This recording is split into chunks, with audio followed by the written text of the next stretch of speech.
Jesse, cue it up. Everybody in their places. It's time to go. Are we rolling? Yeah, we're rolling. Okay, let's get it done, everybody. Let's go. Hey, Ragan, how's my hair? Is it okay? Poxy, they can't see you. All right, come on, let's go. It's toots, people. Poxy, start on page 4. Get the lines right this time. Right, I got it this time, I swear. 4, 3. Come on. It's time for the Ghost of Hollywood. Well, hello, wall crawlers, and thank you for joining us for another episode of The Ghost of Hollywood. I'm Poxy Leonard here with Miss Ragan, and tonight we have longtime Simpsons showrunner and executive producer Al Jean joining us in just a few minutes to revisit his writing career and touch on some highlights of his work with The Simpsons. And even though covering that body of work in itself is impossible, we're going to dive into Al's time writing for both Johnny Carson and Gary Shandling. For those of you listening out there who aren't aware already, Al's longtime writing and producing partner, Mike Reese, is also a significant player in this story. Now, although he isn't joining Al on the show this evening, I would suggest some quick research into his background and career as well, since it factors into our conversation so heavily with Al tonight. Now, Ragan, you know I'm all hyped up to discuss this Johnny Carson section. Yeah, I hear you over there. Well, maybe, and I'm just saying, maybe one day I'll be like Johnny Carson when I grow up. Well, hopefully, when you get there, they give you a nicer desk than this one. Yeah, it's a pretty shitty desk. Poxy. What? So, anyway, all right. So, I won't reiterate to an extreme level of redundancy since, well, we're about to talk about all of this in more depth with Al here in a moment, but it's well worth noting the incredible milestones The Simpsons have contributed to television history. Pushing, and this will probably date this episode a bit as time goes, but The Simpsons is currently pushing towards 800 episodes and working through the 34 seasons, so it also tallies in streaming like nobody's business on Disney Plus, and having evolved animation, and with animation, it continues to dominate the television screen today. We'll also discuss Al and Mike's work on The Critic, starring Jon Lovitz, and his short-lived role as Jay Sherman. And, of course, we'll discuss why it was short-lived and see if there are any new gems to uncover. Oh, so full court press tonight, yeah, right? What does that mean? Well, I mean, we got a lot of questions. The production team kept us busy for like over 2 weeks prepping for this. You mean they were busy prepping for 2 weeks, and you watched a lot of television? I call that research, and we've had a heavy television-themed season, so why not? You know, and like with Stuart Pankin on deck for episode 27, we had Jamie just recently, we had Tate. I mean, I don't see any signs of the whole television thing slowing down this season, so I will say that there has been a fucking ton of information to take in getting ready for this episode, though. You're right there. Yeah, Al's definitely covered a lot of ground and been interviewed quite a bit already, so we have our work cut out for us. Well, we got questions, and then I have more questions. You always have more questions. Reagan, this man wrote for Alf, The Simpsons, and Johnny Carson. He's practically responsible for half of my thoughts. This is true. I mean, look at you. Bart would be proud. I don't know about Johnny, but Bart would be. Do you think Alf would be? Shut up, Poxy. Oh, okay, fine. Wow, you're gonna capitulate just like that, huh? Did you just use the word capitulate? Ha! I feel like a czar or something. You feel special now? Yeah, probably not a good czar, though, if I'm capitulating. But anyway, enough out of us. I'm Poxy Leonard here with Miss Reagan. When we return, Al Jean will be with us, so stay tuned because you are listening to The Ghost of Hollywood. Have you ever wondered what happened behind the scenes on your favorite films or television shows? Want the inside scoops from the actors, directors, and cinematographers who worked on them? Then check out The Ghost of Hollywood for interviews with past, present, and future filmmakers from fan-favorite movies and TV shows such as Hellraiser, Die Hard, and The Offer. Listen in as host Poxy Leonard and Miss Reagan interview actress and producer Jamie Brewer, well known for her role as Addie Langdon in the FX original series American Horror Story. More interested in how movies get made?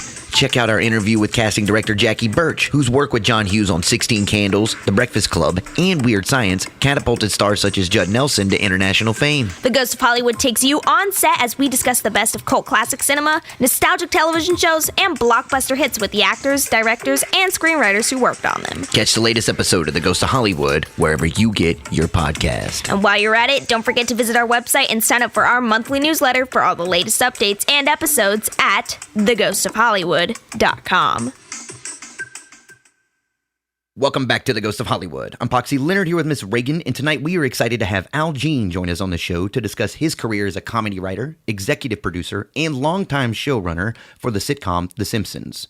Breaking ground as a writer with National Lampoon in the early 80s, where he would eventually become vice president. Al and his writing partner Mike Reese would go on to write for the show The Tonight Show with Johnny Carson. Not necessarily the news, it's Gary Shandling's show, Alf, The Simpsons, and The Critic. To be honest, that's heavily summarizing the amount of material Al and Mike have actually written together.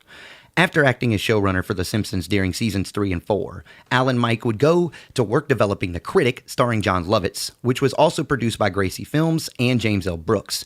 After a short run on ABC, Brooks moved the project to Fox Network, where more episodes were produced and broadcast before its cancellation in 1995. Following this, Al would return to The Simpsons as executive producer and showrunner, which is the position he has held ever since, with The Simpsons now moving into season 34 and marking an incredible tally of 740-plus episodes. Mathematically, that's like nearly 2 literal weeks of material, and I can only imagine how many people have given that much of their life to it. All of that said, and much more could be, I'd like to welcome Al Jean to the Ghost of Hollywood. How are you this evening? I'm very well. Thank you. That's a great intro. Oh, thank you for sitting through it. I get a little hiccup there and that. All right. So, Al, you're well known for writing and producing credits on shows such as The Simpsons, It's Gary Shandling's Show, and The Critic. But if we rewind to your academic career, you actually graduated from Harvard University with a BS in mathematics. How did you go from solving equations to writing comedy? And how does fellow writer and producer Mike Reiss fit into this? Well, he was my roommate, and he wanted to go to Harvard to get on the Harvard Lampoon. He always wanted to be a comedy writer. And when he did, I thought that the guys on the staff, the people were really funny, and that the place was just a great place to hang out. So I tried to get on as well, and it turned into a career. And I think writing a joke is a little like doing a mathematical proof, but I don't know how much that training really helped. I understand. I mean, if you get if you're doing, let's say like propositional calculus, and it's like you got Gödel's incompleteness theorem, then you might be screwed. But other than that, I think that they all work out, So it seems Yes. it seems something I can equivocally understand. Now, I actually knew how to prove that at one point, the incompleteness theorem, but don't ask me now. oh wow, no, I'm not Long going gone to from my brain. ask you now. That's 20-some pages I read, and I'm not one of the John von Neumann-esque types of the world. I was very much someone who didn't get it. So, So, while at Lampoon, you've discussed your experiences working with Ted Mann. What was this experience like, and how did it present you with opportunities to further your career as a writer? Ted, who has had a great career afterwards, working on shows like Deadwood, was the one who hired Mike and me, and he was really funny. One thing I remember he did that was really funny is he would call 2 Chinese restaurants and then put the phones against each other, so they each thought that the other had called them, and they would get into a big argument over the phones. And he was that kind of guy, and he's still doing very well. following your time at National Lampoon, you began cutting your teeth writing for the show, not necessarily the news. Being that the program featured parody news items and comedic sketches, how do you feel this prepared you for your eventual work on The Tonight Show with Johnny Carson? Well, it was helpful. What actually got us the job on Carson was we worked on a show called Not Necessarily the News, where we did funny takes using real footage, like of Ronald Reagan. And like we had Lech Walesa, we wrote this thing where he was in a van, so we made it into a Cheech and Chong movie where he was selling dope out of the back. And we got hired by Carson, and we were the youngest writers there, maybe ever, but certainly the youngest at the time. And it was like working, meeting the president. It was just, he was really charismatic, really something. And it was like an honor to be there for a year and a half. Yeah, I mean, you interviewed with him personally. You talked about that and in previous interviews where you and Mike had gone and interviewed with him personally, and you said it was kind of like being on The Tonight Show, except no one was watching, and I don't guess Ed was there with him. No, I never saw him and Ed together ever, except on the show. I don't think they socialized by the time that we worked there. And Johnny, in fact, was pretty private. In the year and a half, I saw him in person maybe 3 times. I mean, I saw him when I was backstage, him and the stage. But in terms of like me being in a room with him, talking to him, very, very little. Now, We actually came and did The Simpsons, and we talked to him more that day than we did the whole time we were working for him. what was the experience like working with him on The Simpsons? Well, there's just to say on the McNuggets, we had a joke where Joan Collins was introducing a new product, Bitch McNuggets, which made no sense. But we just said, let's try it. And it got like the biggest applause of any line we ever wrote. It was crazy. Even Johnny, you could see he was shocked when he read it. And we said to the Simpsons staff, he's pretty shy. Don't expect, him to talk much. And he could not have been more charming. He came in and he talked about Bob Hope and about being host of The Tonight Show. And he was really nice. And so everybody's like, what are you talking about? He's a great guy. And we loved having him on the show. And as I say, it was an honor to be somebody who wrote for him. No, we're gonna have Stuart Pankin on the show here in a few weeks. He's gonna talk with us about his career. But what was it like? When Very funny guy. He was Not Necessarily the News. Yeah, and we would we did this sketch where Nadia Comaneci had gotten older, and we had Stewart playing her, like breaking the balance bar and stuff. Yeah. And he was great, really fun. Yeah, no, it was I was watching the bit the other day where you were talking about where the haunted house with Ragan, and I guess it's been, not necessarily the news was pretty influential to a lot of shows like Colbert and stuff and what's going on now. Yeah, no, I see them do stuff like that. I should mention that sketch was not written by us, but I think by Matt Newman, the head writer. Really funny. It was like photographs made to look like lightning and thunder, and then it was like Reagan was killing everybody that walked in. It was really, really classic. During your tenure, you wrote the famous desk bit for Carson when he appeared with David Letterman, which is one of your more notable contributions to writing for The Tonight Show. Given tales of pitching bits such as the notorious Bitchin' McNuggets, you've mentioned in previous interviews how essential it was to make Johnny look good on Letterman during that time. How did the writing team for The Tonight Show approach the development of each episode? Writers would get a sort of assignment for the day, and Mike and I would each write about 20 to 25 jokes, which we would submit to the head writer. And if we got, say, 5 total in between the two of us, we were happy. The Letterman thing, we had a desk that folded up, and they were trying to think of a bit for The Tonight Show where Johnny would get mad and fold it up and walk out. And I said, why don't we do it the reverse, where he feels nervous with Letterman, so he goes back, gets the desk, and unfolds it next to Dave. And it worked out great. So it was sort of like it was a very intense joke writing job where you finished by 4 every day, and then you just had to get back and do another 50 jokes the next day. And you didn't really think too far ahead. I mean, there were sketches, but you wanted to get by that day. And sometimes Carson would throw out the material. Like if you saw Stump the Band, that's because he didn't like the stuff he was given from us. We didn't write the monologue. Yeah, well, you mentioned where he didn't like you when like writing for like the Karnak or Edge of Wetness in particular. You said that Johnny didn't like Edge of Wetness. Writers didn't care much for Edge of Wetness, but it kind of happened. I don't think anyway. anybody did. I don't know why we ever did it. Like he didn't like that. Karnak, he thought, was like a day off for the writers. He thought it was too easy. But the public loved it. Stump the Band was another thing he'd do when he threw out the material. And there was another story I'd tell, which is every year there'd be these kids' letters to Santa Claus, where we'd get these real letters from the New York Post Office, and then we'd write funny responses for Johnny to say.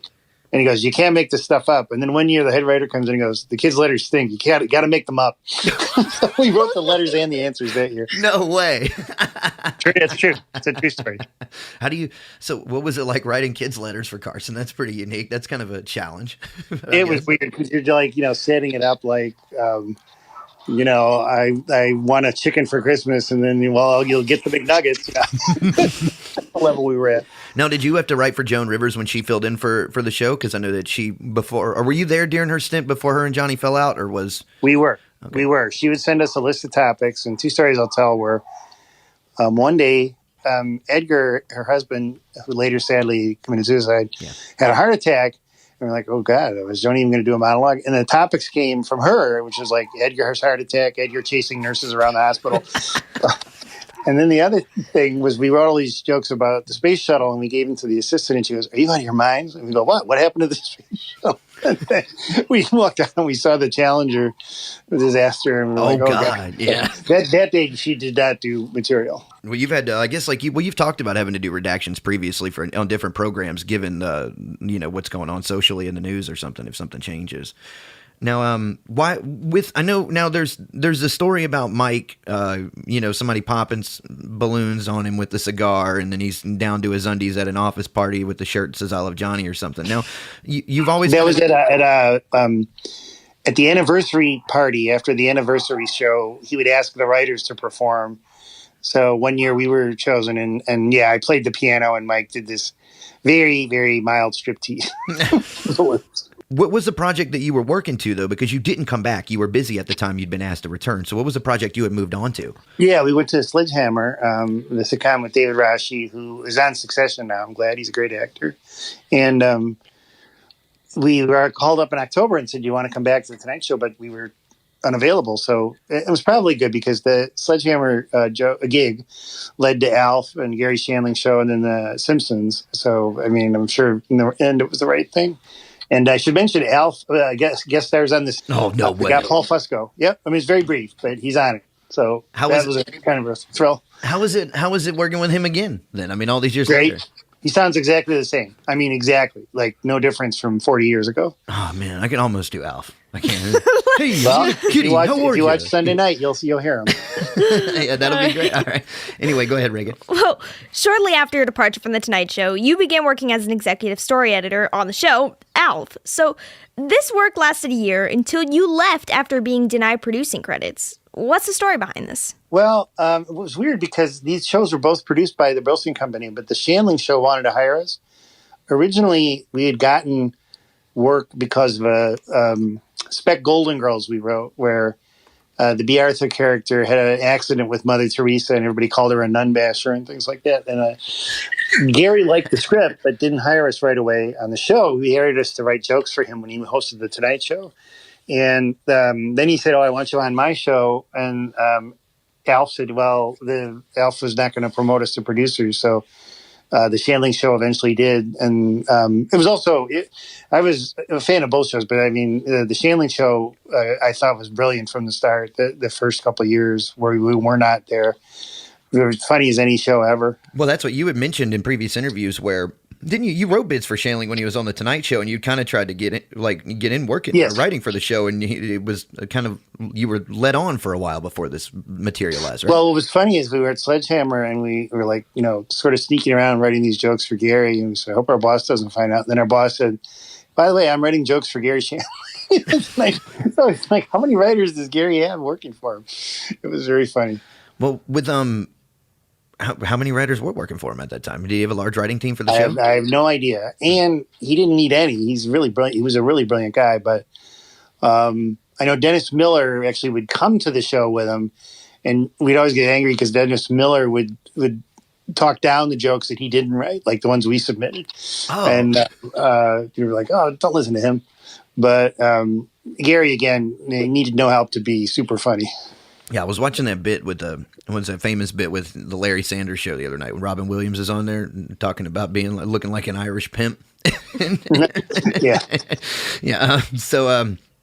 Now you mentioned Bob Bendenson, who was in previous interviews, who was a showrunner for Alf, and you said that he was a formative influence in your early years while learning to manage and produce half-hour programs. So, revisiting this now, what about these experiences have been imperative to the success you've had as a longtime showrunner for The Simpsons? Well, Bob was very influential. I just actually had lunch with him about a couple weeks ago, and he really showed us how to efficiently run a show. I mean, he just really got everything done, well and quick, and moved on to the next thing, and ran like clockwork on Alf when he was there. So that was sort of the model we tried to emulate when we got the chance to run The Simpsons, and I mean that's the guy who taught us how to do it. And Sam Simon, who hired us for The Simpsons, I have to give him enormous credit. Oh yeah, and you worked with him. That's what we were going to ask in just a minute. You worked with him on Gary Shandling's show initially, right? Wasn't that your first? Not exactly. I saw him there once, but he was leaving as we were coming, and then he got the opportunity to develop The Simpsons based on the shorts by Matt Groening, and he wanted these other two guys, Gamble and Pross, who were on the Shandling show with him, but they were unavailable. So he was, I want a team, the two writers for the price of one. So he got Mike and me, which was the greatest lucky break anybody ever got in their career. Yeah, but I read one about your days in Lampoon when, people had talked about you and Mike being a pretty big force there as far as, being young and intelligent. And that I don't remember who to quote, but somebody had read that they definitely saw that you were going to move forward and do big things with your career. Many people did, most notably Conan O'Brien, but almost everybody that was on the staff when we were there became some sort of a television writer, and some hugely successful, like Greg Daniels, who did The Office and King of the Hill. With Conan O'Brien, what was that story? You were talking about him on Kevin Pollak, and you were kind of amused at one point. You said that like a lot of these guys, when they were getting their upstarts, some of the backstories behind them were more modest. So they're like, he was working an interesting job or something, I think, at the time. But he was working at Wilson's House of Suede and Leather. At the same time, he was working on the show, not necessarily the news. But his talents won out. He was able to stop his leather salesman job. But we actually went back to the Lampoon one time specifically to try to meet him because he actually was elected president there twice, 2 years in a row, which is extremely rare. A couple times it happened in the 50s, but we were like, who is this guy? And, he did not disappoint. He has always been that same really fairly funny guy. Now, as a vice president how did you move into the vice president position while you were at Lampoon, and what does that really entail? It's vice president's kind of honorary because almost never is the president unable to fulfill his or her duties. But you get to write, one issue, and you help parodies of the student newspaper, the Crimson, and various other things. But it was a good training ground for being on a writing team and learning how to work within a team. And it was an invaluable experience. I'm really glad. That probably was the best pre-professional training I had at college. Now, before we depart from Alf, one question. Now, I had learned that some of the writing dealt with. How much did you have to factor in movement on sets? Because I know Alf had a lot of rules, and there were also like trenches that the actors had to walk around and stuff on set because where Fusca was down in there with Alf. So how did this present challenges? Years later, I read that the cast was extremely stressed because there were open trenches for Paul and the other puppet operators to be in, doing Alf. And if you were an actor and you fell in, you would really get hurt. So it was tough. We would do rewrites 2 days a week, and the shooting took 3 days because of the complications of the production. And one reason, it was liberating to come on The Simpsons is because you could go anywhere and do anything. And Alf really had a very constrained set of things that he could do and places he could go. Although, as you say, Paul's really funny. It was a funny show, and I was glad I was there. But it was a tricky production. Yeah, I know no one could see him, is what you talked about previously, so that was kind of a constraint. Now, that was a rule of the show, yeah, that maybe a blind person could meet him, but you wouldn't know he was an alien, or, you did keep thinking, who could see him, or could see people in a dream, or, it was very hard. A kid could see him, it was just, we ran out the string pretty fast. Who wrote the Gilligan's Island episode? Were you there when that happened? We worked on it, which was really fun, because some of the Gilligan's cast came, and they were really charming. I think it was Art Everett was the credited writer, but we were on the staff for it. It was like I say, it was to be able to, go to a script and put in a line for Gilligan was a dream come true. Yeah, it was pretty. I love that episode when he digs up the entire backyard over it. Anyway, go ahead, Ray. In '89, you were offered a job writing for The Simpsons, where you would work alongside Sam Simon, who you've previously worked with on It's Gary Shandling. What was your working relationship like with Sam Simon, and how did he prepare you and Mike to work to produce The Simpsons? Well, he's a genius, and he would just come up with these brilliant scenarios. Like when we were doing the German show, and Homer says, talking to Germans, and then the German says, "We understand. We're from the land of chocolate." Then Sam would pitch, "Oh, hey, let's see the land of chocolate," and Homer going through the stream. That kind of thing would just be brilliant from him. He was not just a coworker; he was also a personal friend, and he managed a heavyweight boxer who won the championship, which I got to see because I was friends with Sam. And I would go over to his house Monday nights to watch Monday Night Football. And it's a huge loss. When I still think about him all the time. When he passed about 5 years ago. So yeah, he was professionally and personally quite influential. While working on The Simpsons, you eventually become a showrunner during seasons 3 and 4. Now, at that time, you would oversee all elements that go into the final cuts of an episode, from writing to animation to voice acting and even the music. So was this a position that you were after, one that you more or less fell into? We were nervous, or at least I was, because The Simpsons was so popular and so critically well received that, and Alf had only lasted 4 years. I never forgot that. And it had an audience like The Simpsons that had a lot of young people in it. So I was really terrified taking over in season 3 that we would, it would get canceled on our watch, and I did not want that to be the case. And having now, run it for 22 years, and now that Matt Selman is, the main showrunner, I'm happy to say I did not preside over its cancellation. So I think I can relax. Now, with Matt being the showrunner, how has it been transitioning in that process? How long has he run now? Oh, it's been great. I've been doing, some, and he does some, and his are great. And, I did it for 22 years. The longest anyone previously did was 4. So, and I'm doing all these shorts for Disney Plus as well. So I'm very happy with what I'm doing, and I think the show's going great. So, as the current showrunner, you oversee the final scripts for each episode. With The Simpsons being a collaborative effort in terms of having multiple writers per episode, how many rewrites typically go into finalized Simpsons scripts? And how does the workflow work with a team of 20 plus writers, correct? Yeah, we divide into 2 rooms or more, and the scripts are rewritten dozens of times is really the case. Dozens before the initial read, then it's rewritten, and recorded. Then we see boards and we rewrite it. We rewrite it at the animatic and even at the color. So I don't think that there's a television script that's worked on more than any Simpsons script. We really, really put a lot of effort into it. And it shows, there's a Writers Guild Animation Award, and we, I think, have over 60 nominations and 13 wins or something, which is by far the most. And we try. We work really hard. What's the writing process like compared to what it was in the beginning? In the beginning, was it simpler? Were there less people? There were fewer people, so it was harder. And at one point, Mike and I were, I'm not exaggerating, we were literally working 80-hour weeks. I remember I got to go home on a little trip, and I slept like from 6 in the afternoon to 6 the following afternoon. I was so exhausted. That was in season 3. So the addition of more writers certainly made it more manageable, but we still take a lot of time and a lot of attention is put into these episodes. Well, I know in the beginning, I had read it at one point, an episode took, and maybe I'm jumping this, but I feel like in my brain I'm remembering it said it took like 6 months to produce. How long do they take to produce now? Has this become more? Yeah, about 9 months. It's always the same, between original idea and it was a 6-month animation only process, 3 months before we animate it. And Halloween shows maybe a little longer. Yeah, there's no shortcut. But what's good is you get perspective. You see something that you worked on a month ago and you see what works and what doesn't. So it's like you're able to edit something you wrote with fresh eyes. And if the show has been a success, I think that's one of the main reasons.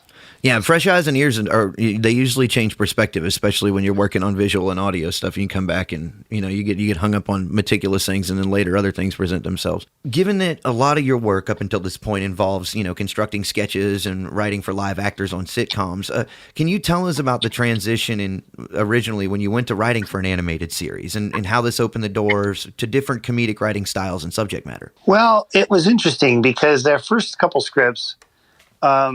First of all, the family was not as clearly defined. Lisa actually in the shorts was kind of a brat like Bart.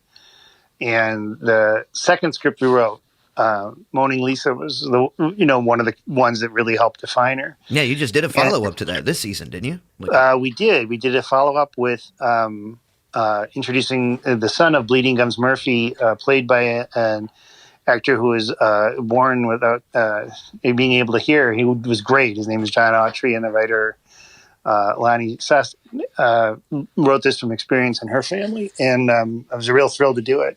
So the original tone in the animation and the writing, was a little tricky because we weren't sure how much we could use the animation as opposed to making it believable characters and have the show having heart.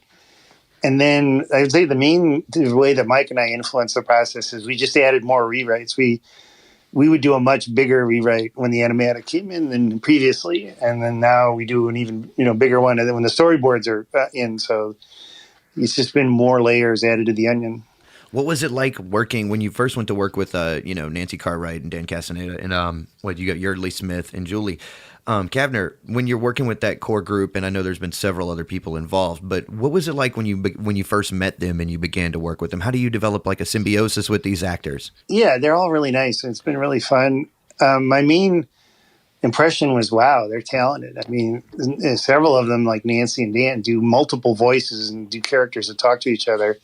They're all great actors. You write for Yardley and Julie and you get incredible emotion. And I always say if a joke bombs, it's not the actor's fault, it's the writers. So that's the highest compliment I can give. So you've said in previous interviews that you enjoy writing the Lisa Simpson character because you identify with her, as opposed to Bart, who you see in the light of her sister. However, Lisa was initially as devious as Bart in the original shorts, as we mentioned earlier, but you sought to change that for various reasons. Could you elaborate a bit on this? Well, when we first met Matt Groening and Sam Simon, they had several stories that they were, fleshing out. And one was Bart the General, which Horsholder wrote, and one was Bart the Genius, which Vitti wrote. And we thought that the zapping would be funny in the one we did, No Disgrace Like Home. And then for the second one, Jim Brooks wanted to do one where Lisa was sad and didn't know why. And we thought, we'd always been pigeonholed as like writers of goofy things, sketches, and Alf, and we wanted to get experience writing something that really had emotion in it. And people always tell you can't do something until you do, so that's why we did that. And with The Simpsons, we've definitely been able to do that more than once. And so in 1994, let's turn to the critic for a minute. And, I do want to ask at some point, because you said anybody listening to this, it's a fan of yours, is definitely no stranger to the critic. You had a lot of crossover from Simpsons characters. Like I know Nancy worked on the critic with you as well. So what was it like working with them in that environment as voice actors and writing for that? Was it similar? Everything was great. John Lovitz, Maurice LaMarche were fantastic. The only problem was, The Simpsons was such a commercial hit that you could get whoever you wanted as a guest star. You didn't have to explain things or cut the budget. The critic, unfortunately, didn't have that same This is when you had to use Maurice, right, for his range of voices that he could utilize? He walked in, and I didn't know who he was, and he did these great impressions, and I said, could you do Al Pacino and Son of a Woman? And he said, well, I've never tried it, and then he did a perfect impression. So we go, oh, this is exactly who we need to do all these movie parodies, and I've been awe-struck by his talent from then to now. Now, as influence as a critic in the critic, there's so many movies that really go into it. I mean, even in the first few episodes, you mine them pretty hard. Were you and Mike? Are you movie buffs? I mean, you've written mostly for television. So other than what was it? Airplane 2, I know was significant. And the Simpsons movie. Yeah, in the Simpsons movie, which we're definitely gonna talk about that one in a little bit. But what's your interest in movie history? Oh yeah, no, I love movies, and I took 2 movie classes in college, which at the time my parents weren't that thrilled about. But why not? Well, because they wanted me to do math. That makes sense. I started as a pre-med, so look what happened. But the critic is funny because it's a slice of the past where the idea is that this influential critic makes a fortune, based on Siskel and Ebert, as opposed to now when Rotten Tomatoes is kind of faceless, and that there was even this movie business that was so big, as opposed to now when it's so scattershot. So it's really, it's a vanished world in a lot of ways.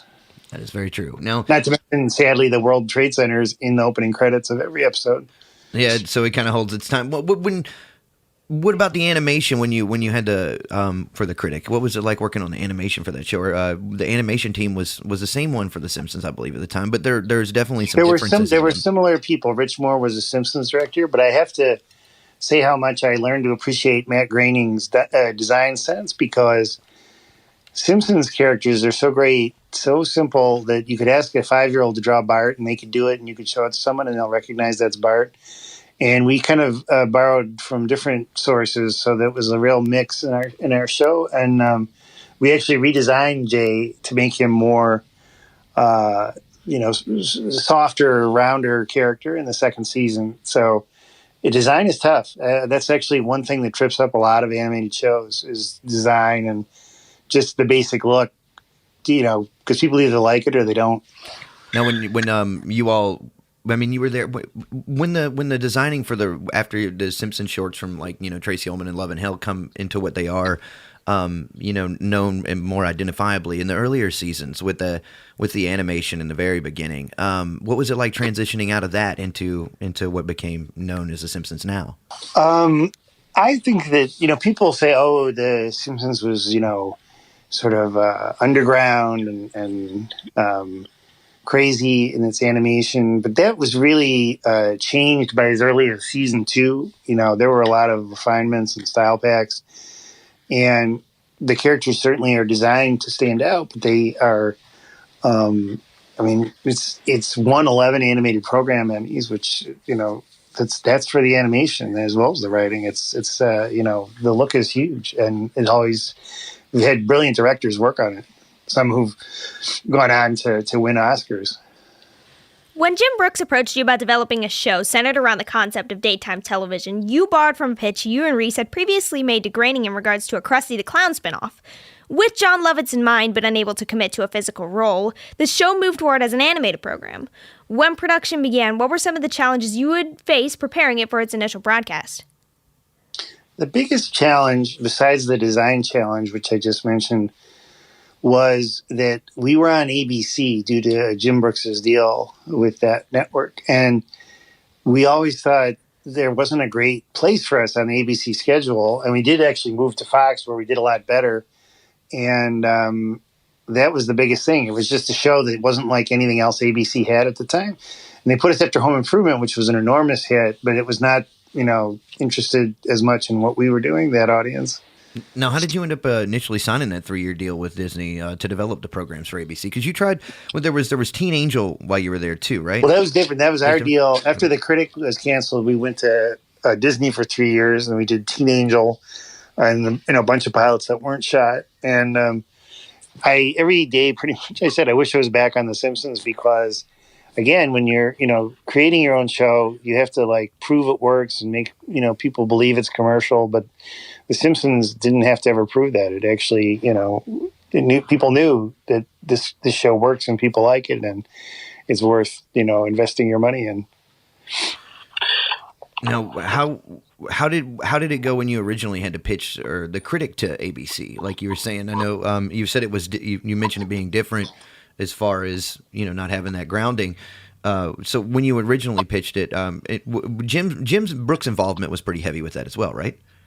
Yeah, I remember it well. We wrote a full script to see if we could get a green light.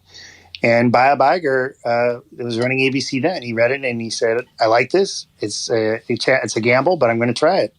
And he really did try to make it work. It just wasn't the right show for that network.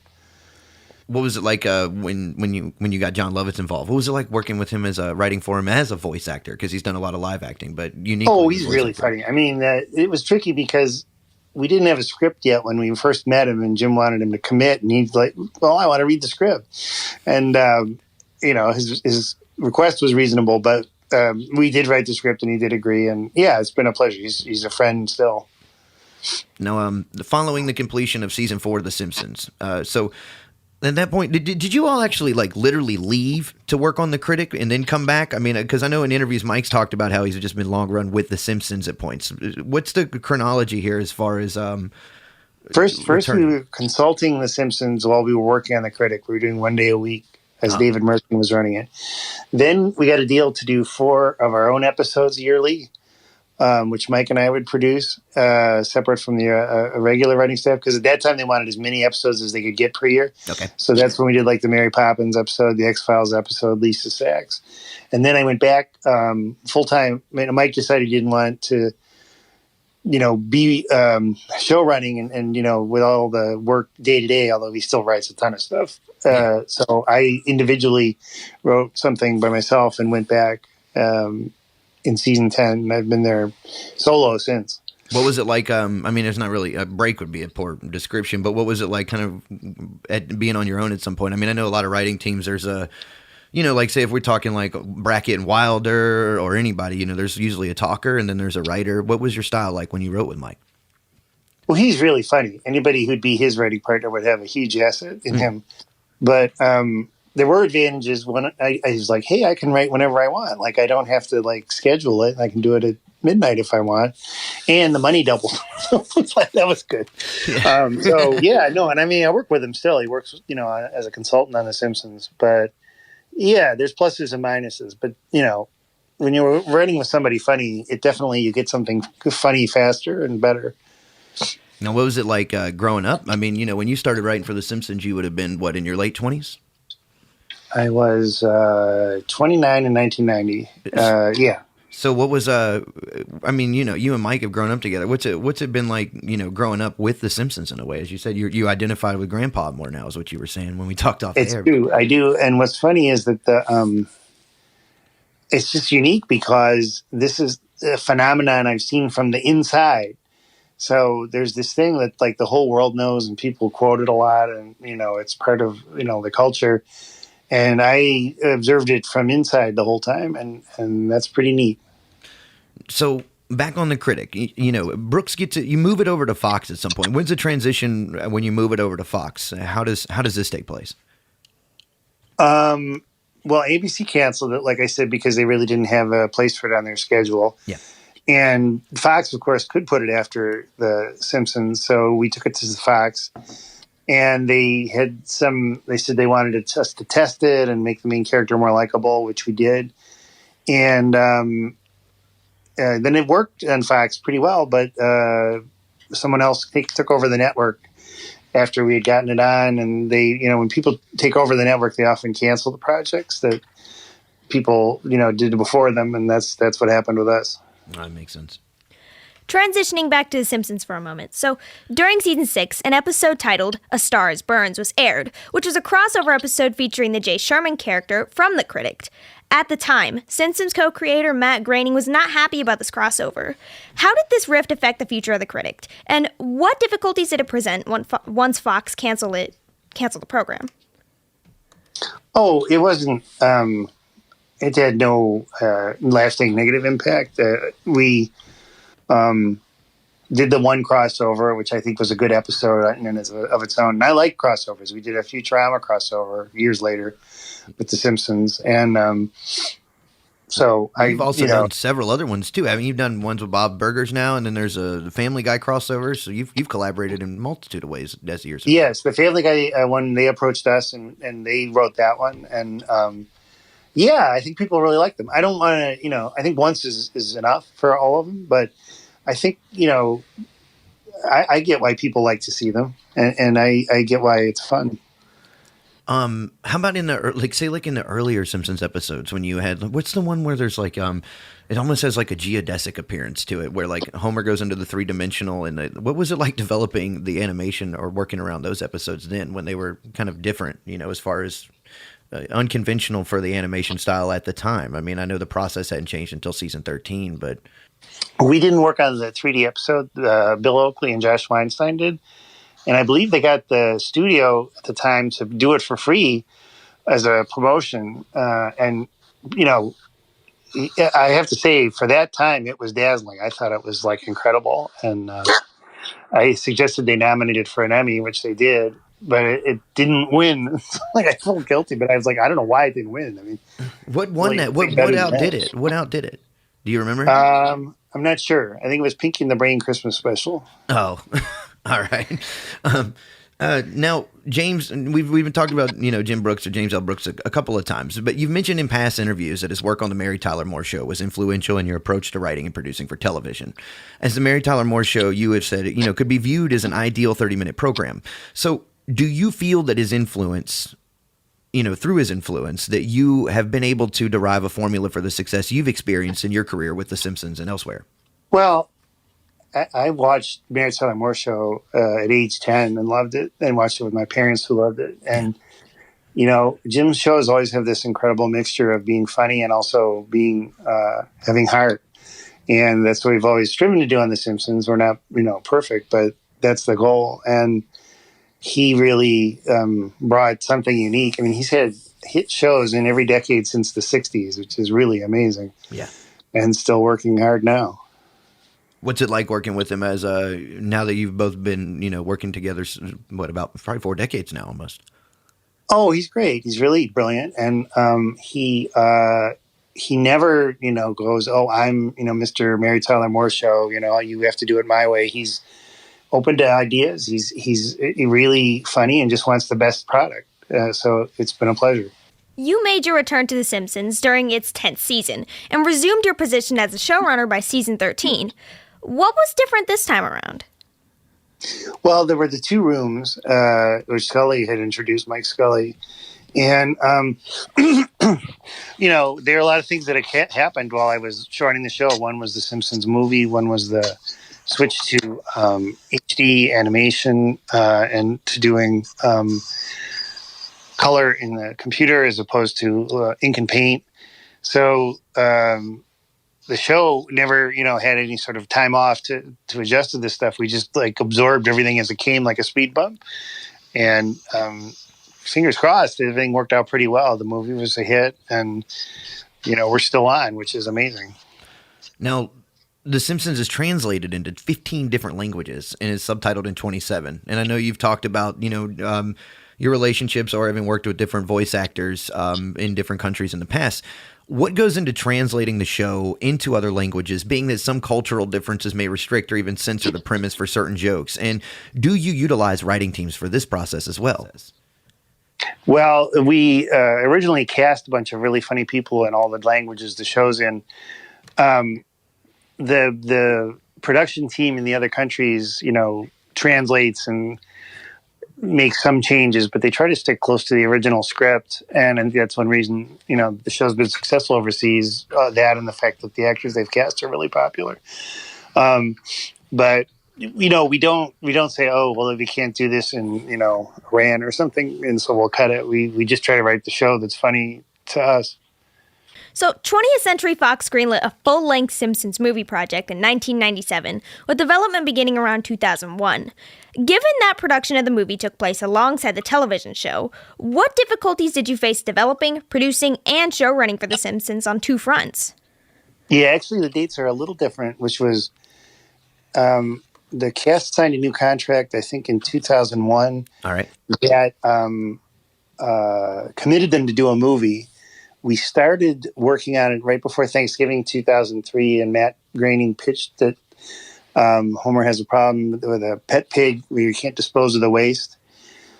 And it was hard because we were working on both at once, and the movie took a lot of time. And it was a short movie, and it was something that, I think, has a very light spirit, but it took a lot of work to get that light spirit. And I was really, really exhausted by 2006-07 when we were, testing the movie, reshooting it, and still the show never stopped. They never took a break. With developing the movie, how was it done at the time? Because there's some kind of technological changes going on as far as the animation is all done in HD. And were there any different approaches to the movie and developing the movie that you don't take for the show? Where you could draw something on a Cintiq, okay, and then get it into the movie really quickly, so you could test out a joke in rough form very fast, which has now been adopted by the show, and it was a real blessing because we did so many rewrites and we rewrote it heavily after the first test screening in Portland, and it, got a much improved score in Phoenix, our second place. Well, you said you did the first test screening here in Portland, Oregon? First was in Portland, and we snuck Matt in, because we knew he'd be recognized. And the Russ Cargill character was pretty different. He was kind of slow speaking and sad. And we changed it to somebody who was really fast and peppy. And that was the character that we took to Phoenix. It tested really well there. We tried it again in San Diego with some other changes that didn't work so well. So we basically just said, just make it like it was in Phoenix. Just get it like that, and that's what we'll put out. Well, early on in the writing process for the movie, there were a total of 7 writers who all contributed to the first rough draft of the script. Can you tell us a bit about how this process took place? Were there 7 writers given total freedom, or was there a general premise you were all trying to write around? Well, the 7 writers each took about 20 pages of the script and did them, and then we rewrote them together. After that first draft, it was always done in a room with the whole group, and others were brought in and out. And I was in that room the whole time. And there was a second room we got towards the end where it was just like a joke room. And I'd be kind of sad because the joke room would always be really laughing and having a great time. It's kind of sad and working long hours. And it was I wish I was in the joke room. So there was a difference with the movie though, was you were trying to, there was an idea of not making it a television show, that it needed more emotional emphasis to it and a little more depth to it. Am I correct in that? That was Jim's big thing, and he was totally right. He said it needed a story that would make you feel it was worth it to see the movie in a theater, and it was his idea to do the hallucination in the church. It was originally Marge, but then it became Grandpa because you couldn't have Marge being so out of it. And it worked, I think, that people were really interested in it and, thought that the scope of the dome was huge and it was something that would make them want to watch for 90 minutes. The script was reported to have been rewritten over 100 times, correct? It was. So with so many writers collaborating on this, who had the final say on whether the script was deemed complete? And were all the writers happy with the final version? Speaking for myself, yes. Jim Brooks had the final say. Yeah, I mean, it was well reviewed and financially very successful, and on a scale of 1 to 10 about how I hoped it would go, I would say it was about an 8 or a 9. I mean, I was really, really pleased after it came out. Now, a sequel to the movie has been hinted at on and off since 2014, with the last reported update being that development had stalled due to COVID-19. Since we've gotten back to, I guess we could say, a little more normal day-to-day life, I don't know, hold on that one. But do you have any updates for fans out there on if and when we may see a Simpsons movie sequel? Well, the whole industry's changed. We're on Disney Plus, so I wouldn't even know if like a longer form Simpsons would appear streaming before any theater or instead of any theater. And animation in particular is something where a lot of it is just streaming now. So I'm not sure. I mean, the whole business model of an animated theatrical release has changed, and I don't. Yeah, there's no Simpsons sequel coming out next week. That's for sure. All right. Well, shifting gears back to your work on the television show, what were some of the differences you experienced in working as a showrunner from season 3 to 4 to season 13 with changes in tech animation moving to digital? The biggest change was just that we had more writers, so we were able to split work more. And I had been kind of silly in seasons 3 and 4 where Mike and I, as we were showrunners, did everything together. And if we had actually just said, you do this half and I do this half, it would have been a lot easier. Other than that, we still really work hard. We really, take great care with these stories. We really want the show to be great. And, that's never changed, the way we approach it. Well, you're both incredibly intelligent. So given that, I know you've talked about that before, about separating roles. But at the time, do you think there was anything that maybe necessitated the reason that you did work the way that you did? I was just fear. I mean, I was just personally, I can't speak for Mike, but I was so afraid that we were being handed something that everybody loved and that it would end, in 4 seasons or 5 seasons. And everything I did was to avoid that, was to keep it going longer, and obviously it's the longest running show in television history now. And so I like to think I didn't fail. I guess the way I'd put it. Oh yeah, it definitely seems like you have carved out it's like one of those top level like basketball records or something. Like you've set incentives for television here for other people to be. You're like the Dr. J of show running. I mean, Yeah, we're going to hit 800, so that'll be hard to break. All right, so Mike. All right, now like maybe there should be goals of like I'm not going to say it because I'm not going to outlive The Simpsons. No one is, are we? It's going to be there forever. But now, well, in terms of it being on the air, no, I'm sure I won't. And if you look at anything that's an animated, juggernaut like The Simpsons, it'll come back in some other form. They all do. So I don't think it'll be gone anytime soon. Being that you're a parent and you worked a lot, have you ever taken like criticism for some of the stuff that you've written for like Bart and Lisa in as a parental role? Well, it's funny because at the beginning we were considered outrageous and Bart was a bratty kid, and now we're like sort of part of the foundation of American culture a little bit. So one story I say is like when my older daughter was into school, they said, kids can't wear T-shirts, e.g. Bart Simpson. But when my younger daughter went there, they were going, oh, can we have a cell for the auction? So things have changed.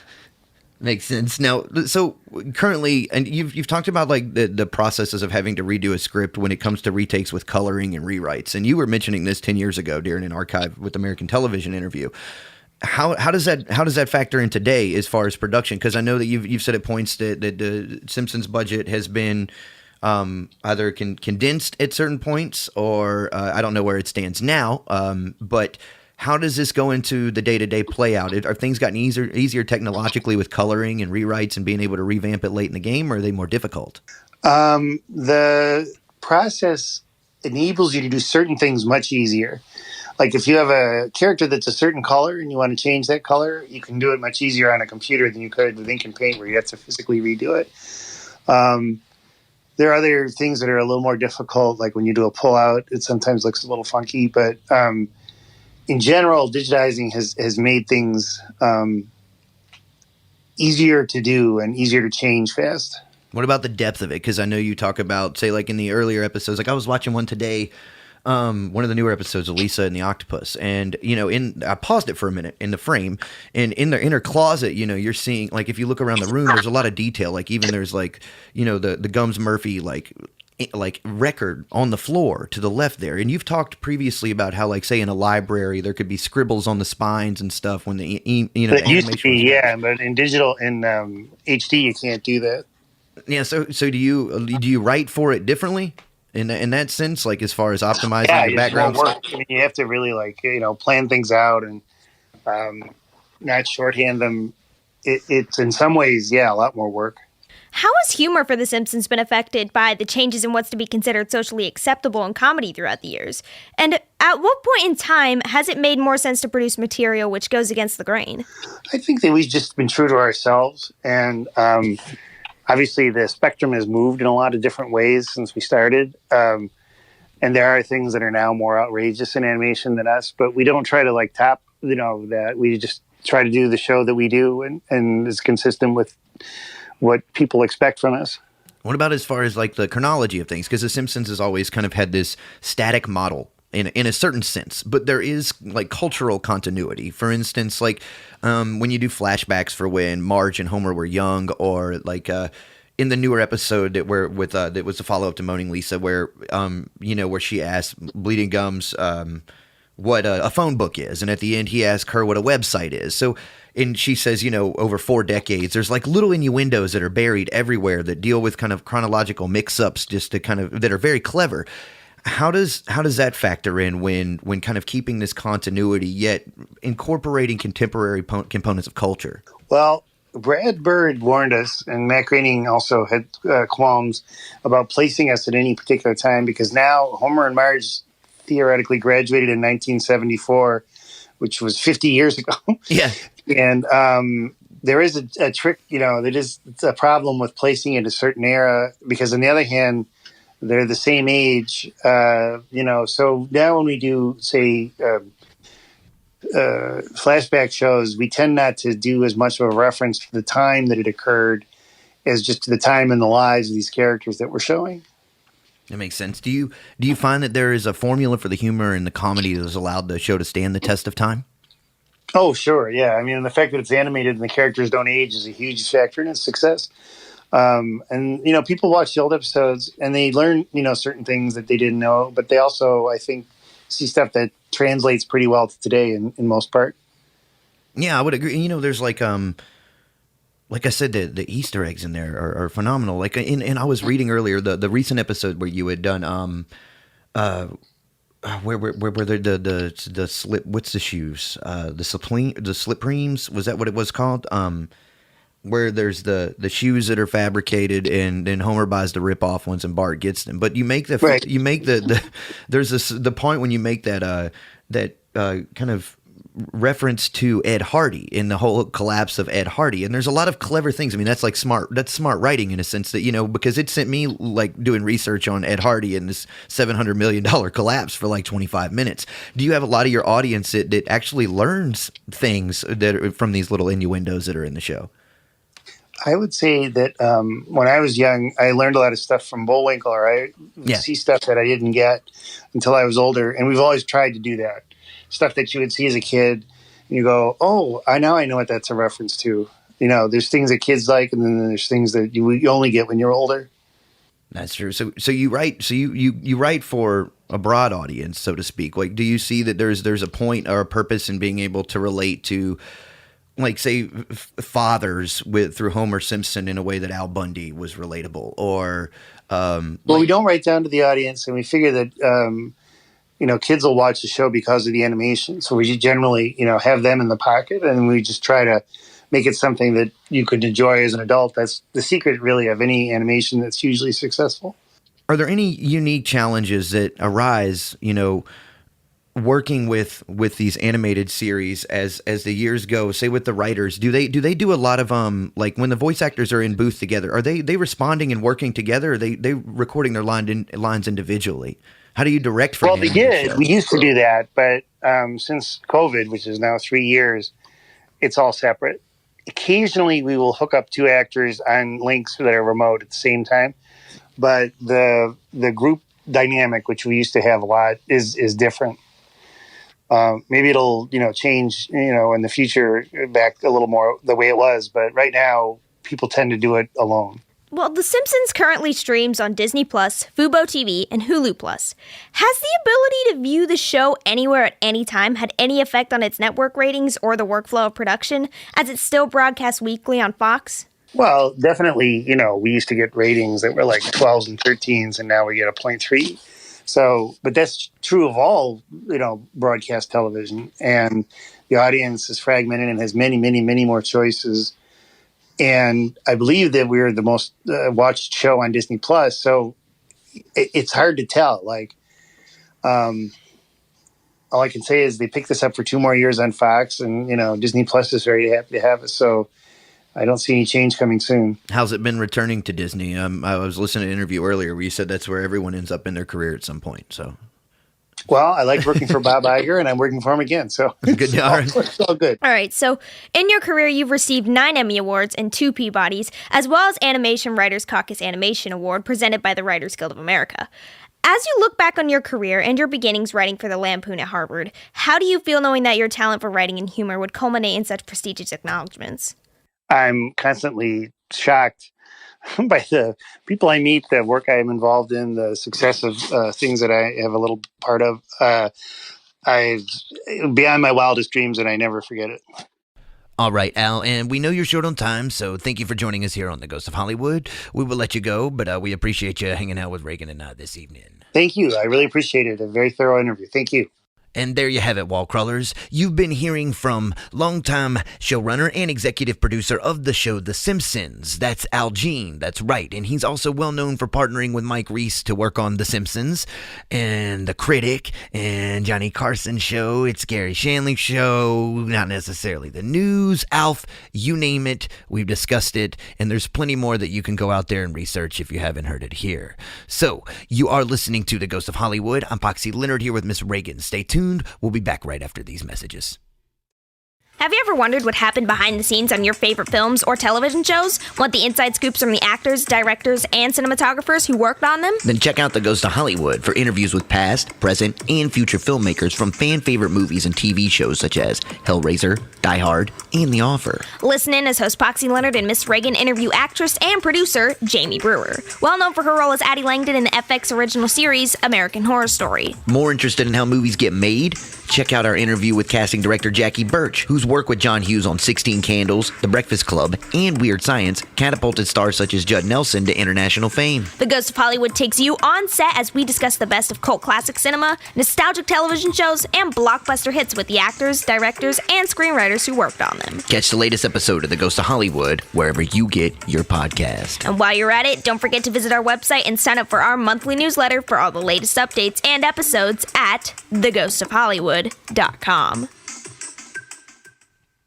Welcome back to The Ghost of Hollywood. I'm Miss Ragan here with Poxy Leonard, and we've been speaking with longtime Simpsons writer, showrunner, and executive producer, Al Jean. And boy, was that interview a trip, man. I feel like we totally grilled him. Yeah, sort of. But I mean, there was a lot to get in, Yeah, for sure. Yeah, lots of questions to ask. And I'll never feel the same about Johnny Carson Christmas cards. What a strange writing assignment. Anyone out there who wrote to Carson for Christmas back in the 80s should have just written to Santa instead. That's cold, Reagan. I wrote to Johnny Carson back in the 80s. Oh, really? No, not really, because I was born like 89. But I'm telling you, Christmas 89, 10 months old, I went and told my mother. I said, get out the damn pen, get out the paper. Got your priorities together. I need you to write me a letter to Johnny for Christmas. And of course, when it got there, she hit the trash and they had somebody rewrite it, mostly like all the script I write. It was all over. I'm sorry. Anyway, we'd like to thank Al again for joining us on the show tonight to discuss his career and ongoing work. We'd also like to thank Ron Ashton and Matt Ingalls at Gersh Agency for arranging the interview,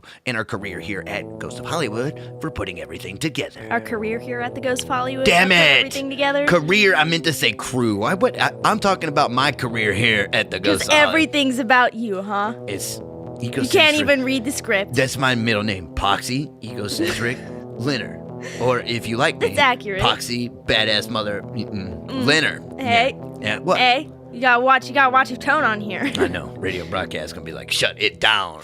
Anyway, for more information or to visit our archives, please visit theghostofhollywood.com. While you're there, subscribe to our monthly newsletter to keep up with all the latest on the Ghost of Hollywood. And that's it, wall crawlers. I'm off into the night to roam the streets. Go to bed, Poxy. Yeah, that sounds like a better idea. All right, everybody, thanks for tuning in. I'm Miss Reagan here with Poxy Leonard, and you're listening to the Ghost of Hollywood. Till next time, good morning and good night. You have been listening to another episode of The Ghost of Hollywood. The Ghost of Hollywood is directed by Zach Flannery. The show is authored by Chris Klon and Zach Flannery. Composition samples and score by Jesse Garcia in Pineapple Nightmare. Production management by Mary Flannery at the Electric Garden Company. And mastering by Grady Sizemore and Microphonic Meltdown in Portland, Oregon. For more information on The Ghost of Hollywood, please